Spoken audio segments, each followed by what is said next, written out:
Hey, Mr. Kevin Petersen, how are you? I'm good. Hold on, I'm having a little Instagram issue here, so let me try again. But I'm great, man. How are you? I mean, sometimes my self-worth is linked to my LinkedIn or my Instagram, so I can relate to that. So, Oh, I mean, of course it is. I mean, what else would it be? jeez, we do this every week. The one and only Kevin Petersen, and I'm just going to fill time until he figures out his Instagram. But I think I got it. there's his weekly show. If you I want to think I go keep got it. up on him, chronichope.us. He's got a Facebook group. Oh, I got all sorts of shit. Go if you're not watching him on Instagram, you can go watch him have troubles on Instagram, Kevin W. Petersen. And we do this every week, and we're excited to do it. Sometimes the date changes due to some travel, but anyway, I'm looking forward to doing a Monday version of Family Matters. We're all over the place. We can't sit still. We don't know what we're doing. Who knows what's going to happen next? Everybody watch out. So what's going on? You want to get right into the questions? Is there a topic? What's on your mind? What's on my mind? What's on my mind is I'm going to figure out a way for people to go to my website or go to my Instagram. No, they got to go to my website. They got to subscribe to my newsletter, and I will send them a copy of the book, PDF, for free. Oh, wow. So we got to, and I would also say anybody that asks questions, we want to reward them for asking a question. So, I'm happy to engage in that kind of opportunity. Amen to that. Let's help some folks out. All righty. Let's. What you got? I hear everyone say tough love, Kevin, but I feel it's never been told to me what it actually is. I think everyone's definition of tough love kind of alters, but your version. My version is it's the old school way of trying to get somebody sober is sort of, telling them, beat it. And until you're sober and get your life back together, don't come back. And slamming the door on their face and telling them, I don't care if you die. This is where we're at. And I got to tell you, that doesn't work. I don't believe in tough love. I believe in boundaries with accountability and, rewards and consequences. So I believe in boundaries with compassion. I believe I think you're able to say, we love you. And the answer is no. So that's my answer. And for a more detailed answer of how to do that, you should read one of my books, which I'll send you for free on a PDF if you email me and join my newsletter on chronichope.us. So saying no is is not necessarily tough love, is what you're saying. I mean, no. So tough love is the kicking out and kind of cutting off and and so where does that play within? Where's the balance? I mean, so you say you don't believe in tough love. For those people interested, like, where's your version off of the tough love? Sure. So the boundaries. I know you went over that. I mean, yeah, it's okay. I believe in holding people accountable and saying, "Hey, look." So I saw a guy on social media. This guy who's obviously believes himself to be a legend in the sober community. Say, people only get sober if it doesn't matter what their family says, doesn't matter what their life says, all And I was like, well, okay, I get it. I got sober because I was like, oh crap, I need to get sober. However, the process of getting me to, oh crap, I need to get sober was very much instituted by my family and my friends circling the wagons and saying, we love you. But until you choose a different lifestyle, we're going to choose to keep our distance from you. So that's really the definition I like to look at is we're just going to choose to keep our distance from you until you start engaging in a healthier lifestyle. And you're an adult. You can do whatever you want. You want to go out and get drunk and high and terrorize all you want. Go nuts. That's on you. But we're not signing up for that program. We're not in on that. Does that make sense? It doesn't to me. Yeah. So that's where I look at it. That's kind of how I see it, is the whole, you're an adult, it's your choice, but we're not going to follow through. And that means we're going to keep our distance. I know you're not going to get any money. We're not going to cover your phone bill. We're not going to pay your rent. You don't get to come running to us because your world's collapsing, So. Amen. Well, yeah. These questions are not in any particular order, so they might be a little bumpy, but we got another one. We lost my brother last year to a drug overdose. It shattered my family. My mom has lived in regret, guilt, and shame ever since we heard the news. It has strained our relationship. And this is a long, long email, and I would have loved to put it all on. But ultimately, it's a sister reaching out. It's kind of driven a wedge. She's had her own family.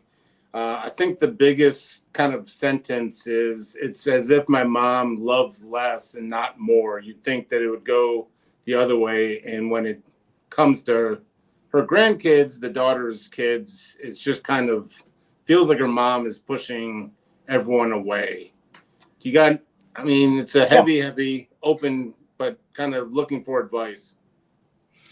No, I feel for your mom, and I feel for you, and I feel for your entire family system. This is devastating, and it's absolutely horrible.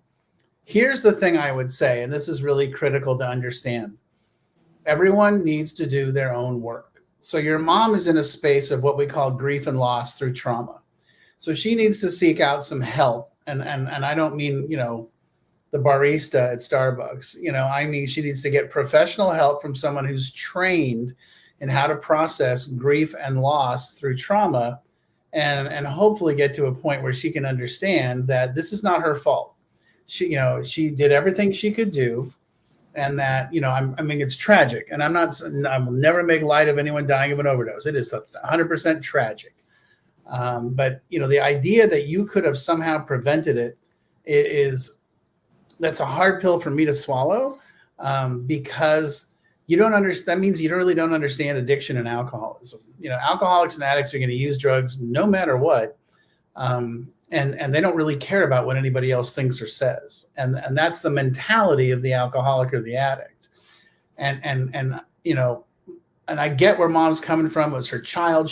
What could have I done differently? Hey, I had the same thing with my mom. My mom died 10 years ago at Thanksgiving from prescription drug addiction. And I felt the same way. Like, I was devastated and ruined, and it was horrible. And I was mad, and I was sad, and I was blaming, but I finally, I got really good help where they were like, look, you did everything you could. And even then, she was going to do what she was going to do because she was caught in the grips of an addiction and mental health issues. You can't change that. And that's the piece that has to get looked at. Why do you think you're capable of changing them? Does that make sense? Now, it didn't to me. That may sound contradictory to the first question, where I said the most important thing a family can do is circle the wagons, but you're also offering help. They may not take the help. But I will tell you that everyone I know that has any sort of length of sobriety has the exact same story. When the people around me said, that's it, we're done, we're not doing this anymore, that's when I started paying attention. So yeah, it's just a good reminder that it's a life and death. Just on what I do every single day, what I went through, my own personal journey. It was how close I came to death and so forth. And so it was, there's no time to where to put the question. I could have led off with it. We could have been the third question, but this is, for me, what I took from it, a reminder. It is truly life and death, and there is tough love, and there's, boundaries and set forth, but ultimately they're going to use, and there's sometimes fatal results because of it. So, and that's the sad part about addiction. It just is the sad part about addiction. There's no other way around it, Yeah, and there's no cure. Yep. We adopted our daughter when she was 3 years old. Her parents were both drug addicts and have since passed on. Our daughter is 26 now and has struggled with her weight, drug abuse, abandonment issues. This is another really long email. Ultimately, they're talking about is genetics because their mom and dad were drug addicts. They're, adoption, whichever kind of direction you want to hit. I mean, they're just looking for kind of yeah. And advice. You got some comments from Mike Martin, by the way. We love Mike. Okay, I don't know who Mike is, but that's okay. He's out in California. Good guy. You haven't introduced me to Mike. Jay, what's the story? All right. The daughter. Okay. This is a great question. Oh my gosh. And so here's the response, and here's the answer. This is why it's so important for addicts and alcoholics once they get sober or to get sober and then address their mental health issues or their mental health stuff. Because sure, there's lots and lots of layers here. I've worked in this environment. I've worked in the adoption environment. I've worked in, where people are raising other people's kids. I get it. I totally get it. And so getting her sober will be this first step. It's what has to happen, and it absolutely has to happen. The next thing that happens, or like immediately afterwards, is addressing the abandonment, the probably the shame, the trauma, the loss, all that stuff, which is all real. But you got to get somebody to help that. And I want to be super duper clear. I am Mr. AA, but AA is not designed to address any of those things. And there's definitely people in AA that'll tell you, oh yeah, we know you can fix all your problems, solve all your problems. I don't agree, and I will never agree. However, I do agree it'll get you sober so you can start addressing your problems. And so that's really the quick answer. And then saying, hey, all that stuff's valid and real, and the way you address those things is through this process. I love it. So adoption, I think you nailed it right there. There's a lot of questions in general that we get. I think you nailed it when you said, let's get sobriety put in place first, and then you can ultimately kind of cure all that. So, well, you can't help people that are using and really get to their stuff. You just can't get to the goods. So yeah, that's just the truth. All righty. This is all we got. What? On Monday. It was kind of heavy. Kind of nailed you at different different angles. Well, it was good stuff, though. It was really good stuff. What are we going to do next week when we're in Colorado? Oh, we got to figure something out. We'll do something creative and clever. Maybe do a recorded one. We can do something.